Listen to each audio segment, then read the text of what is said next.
নেককার বান্দার মৃত্যুর সময় আমার আল্লাহ জান্নাতের দরওয়াজায় দাঁড়াইয়া দাঁড়াইয়া নেককার বান্দাকে ডাকে আর বলে, হে প্রশান্ত আত্মা, হে নফসে মুতমাইন্নাহ, ইরজিই,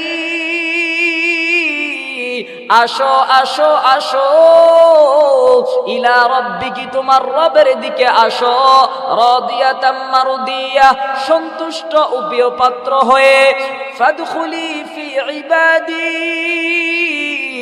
এবং অনন্তর তুমি আমার বান্দাদের অন্তর্ভুক্ত হও, ওয়াদখুলি জান্নাতি, আজকে আমি আল্লাহর জান্নাতে প্রবেশ করো। সুবহানাল্লাহ। ওয়াইলুল লিল মুসাল্লিন। আল্লাহ পাক রব্বুল আলামিন ডাক দিয়া কয়, পৃথিবীর মানুষ শোনো, দুই শ্রেণীর নামাজি নামাজ পড়লেও আল্লাহর জাহান্নামে যাবে। এখন বলতে পারেন, হুজুর সারা জীবন ভর শুনলাম নামাজ হলো বেহেশতের চাবি, নামাজ পড়লে জান্নাতে যাওয়া যায়, আর আজকে আপনি বলতেছেন নামাজ পড়লেও নাকি জাহান্নামে যাওয়া লাগবে। হা হা ভাই, আল্লাহ পাক রব্বুল আলামিন কোরআনের মধ্যে জানায়া দেন, দুই শ্রেণীর নামাজি নামাজ পড়লেও জাহান্নামে যাবে। এক নাম্বার, আল্লাযীনা হুম আন সালাতিহিম সাহুন। সাহুন শব্দের অর্থ হলো অলসতা, বেখবর। দুনিয়ার জমিনে এমনও কিছু মানুষ আছে, এমনও বান্দা আছে যারা মসজিদে আসে নামাজ পড়তে, ইমাম সাহেবের পেছনে নামাজের মধ্যে দাঁড়ায়, ইমাম সাহেব নামাজ 2 রাকাত পড়লো না 3 রাকাত পড়লো, মুসল্লির কোনো খবর নাই, অথবা নিজেই নামাজে দাঁড়াইছে, নামাজ কি 2 রাকাত পড়ছে না 3 রাকাত পড়ছে, বান্দার কোনো খবর নাই। মুসলমান ভাইরা আমার,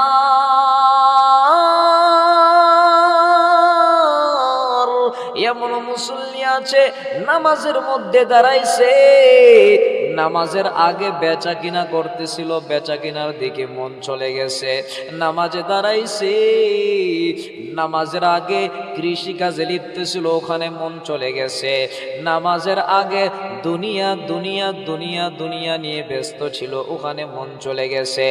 আল্লাহ পাক রব্বুল আলামিন ডাক দিয়া কয়, এমন নামাজি নামাজ পড়লেও জাহান্নামে যাবে। নাউজুবিল্লাহ। 2 নাম্বার, আল্লাযীনা হুম ইউরাউন,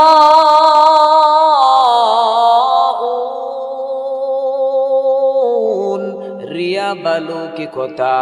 2 নম্বরে, যারা মানুষকে দেখানোর জন্য, দুনিয়ার মাখলুকের সন্তুষ্টির জন্য ইবাদত বন্দেগী করবে।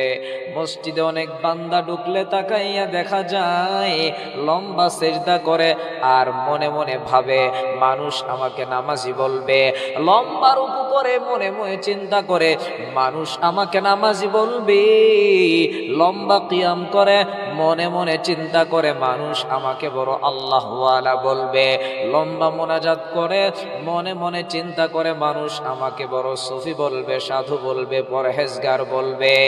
এরি মুসলমান ভাই আমার, আল্লাহ পাক রব্বুল আলামিন বলেন, দুনিয়ার মধ্যে তোমরা যারা দুনিয়ার মানুষকে দেখানোর জন্য গোলামি করবা, আমি আল্লাহর জন্য করবা না, তোমরা নামাজ পড়লেও জাহান্নামে জ্বলবা। নাউজুবিল্লাহ। এই জন্য আল্লাহ পাক রব্বুল আলামিন কুরআনুল কারীমের মধ্যে বলেন, ওয়া'বুদ রাব্বাকা হাত্তা ইয়াতিয়াকাল ইয়াকিন। এরে বান্দা, মৃত্যু পর্যন্ত ইবাদত বন্দেগী করো তোমার রবের জন্য, তোমার মালিকের জন্য।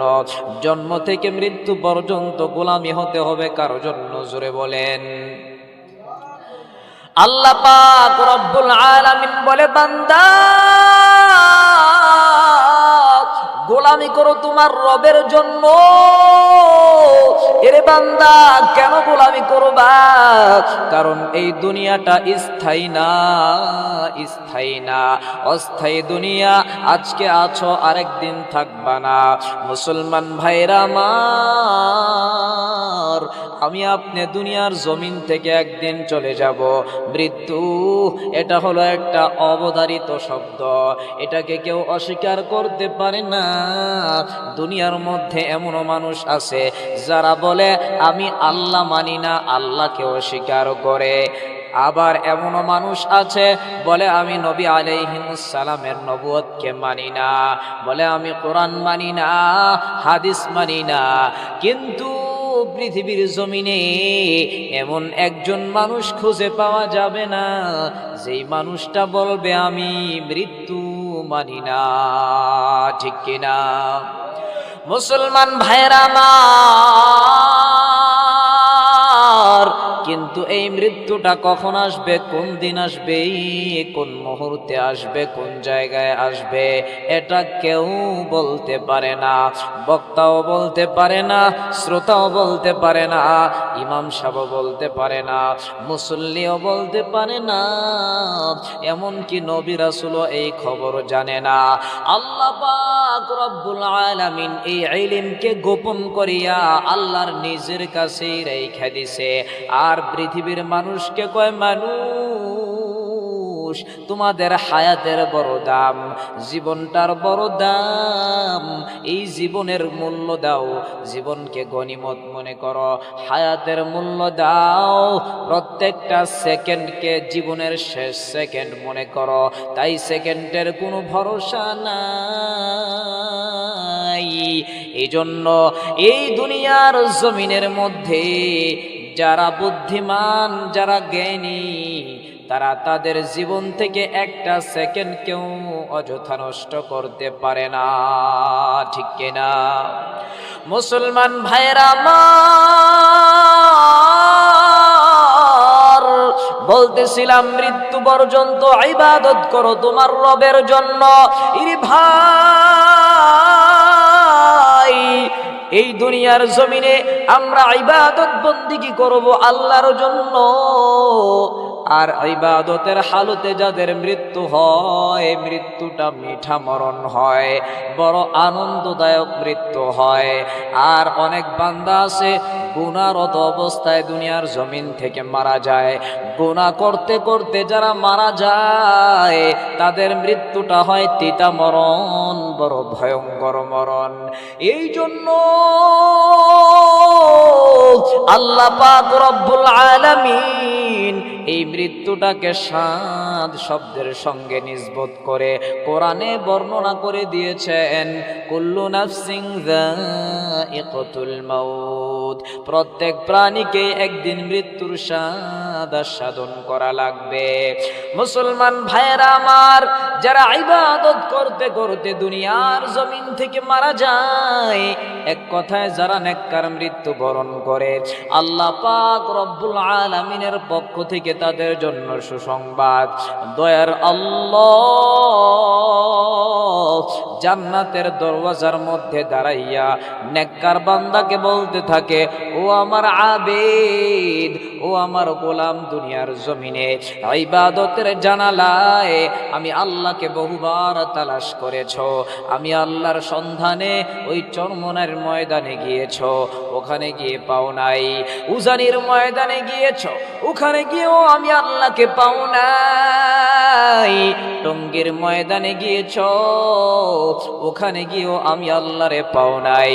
ওই লক্ষ লক্ষ টাকা খরচ করিয়া বাইতুল্লাহ শরীফে গিয়ে লাব্বাইক আল্লাহুম্মা লাব্বাইক বলে গুরগুর করে আমি আল্লাহরে তালাশ করেছ, পাও নাই। ইরে বান্দা,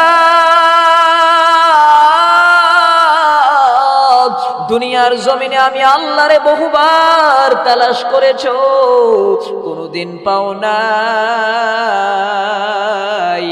এ বান্দা, আজকে এই মুহূর্তে তোমার সামনে আজরাইল হাজির। মৃত্যুটা শুধু বাধা, মৃত্যু নামক দরওয়াজা দিয়ে প্রবেশ করো, আমি আল্লাহর কাছে চলে আসো। সুবহানাল্লাহ। আল্লাহ পাক কোরআনের মধ্যে জানায় দেন, ইয়া আইয়াতুহান নাফসুল মুতমাইন্নাহ ইরজিই ইলা রাব্বিকি রাদিয়াতাম মারদিয়াহ ফাদখুলি ফি ইবাদি ওয়াদখুলি জান্নাতি।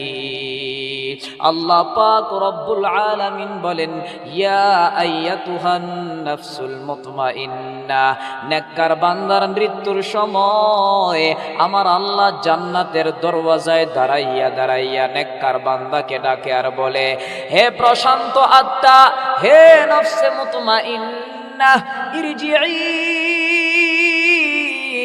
আসো আসো আসো, ইলা রাব্বিকি, তোমার রবের দিকে আসো, রাদিয়াতাম মারদিয়া, সন্তুষ্ট উপিয় পাত্র হয়ে, ফাদখুলি ফি ইবাদি, এবং অনন্তর তুমি আমার বান্দাদের অন্তর্ভুক্ত হও, ওয়াদখুলি জান্নাতি, আজকে আমি আল্লাহর জান্নাতে প্রবেশ করো। সুবহানাল্লাহ।